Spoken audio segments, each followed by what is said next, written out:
જો ડોક્ટર બાબા સાહેબ આંબેડકર ના હોત તો આપણી લાઈફ કેવી હોત? એક સમય એવો હતો કે ત્યારે જાતપાતમાં એટલો બધો ભેદભાવ વધી ગયો હતો કે અમુક લોકોને પીવા માટે પાણી પણ ના મળતું. એ જ સમયે નનકા બાબા સાહેબ પોતાની માને એક સવાલ પૂછે છે, માં, આપણે જાતિમાં કેમ વેચાયેલા છીએ? પણ ત્યારે માસૂમ માં પાસે જવાબ નથી અને ત્યારે તે કહે છે, બેટા, મને શું ખબર, લખ્યું હશે એકાદી બુકમાં. ત્યારે એક નનકા બાળકે મોટો નિર્ણય લીધો. બધું જો આવી જ બુકમાં લખ્યું છે તો હું પણ એક એવી બુક લખીશ કે જેમાં બધા એક સમાન હોય.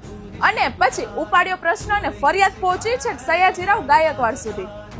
અને તેમની મદદથી તેમનું ભણતર પૂરું કરવા માટે તેમને છેક વિદેશ મોકલવામાં આવ્યા.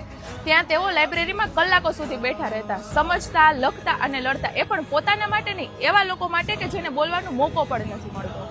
જો આ લડત ના થઈ હોત ને તો અત્યારે સ્ત્રીઓને પૂરું સન્માન પણ ના મળ્યું હોત. અરે, દલિત સમાજને બોલવાનો મોકો પણ ના મળ્યો હોત અને ગુનેગારો તો ખુલ્લેઆમ ગુના કરતા હોત. અને હા, આરબીઆઈ જેવી સંસ્થાઓ પણ ના હોત. અને આ જે સમાનતા છે ને, એ કોઈ ભેટ નથી, પરંતુ એ લડતનું પરિણામ છે.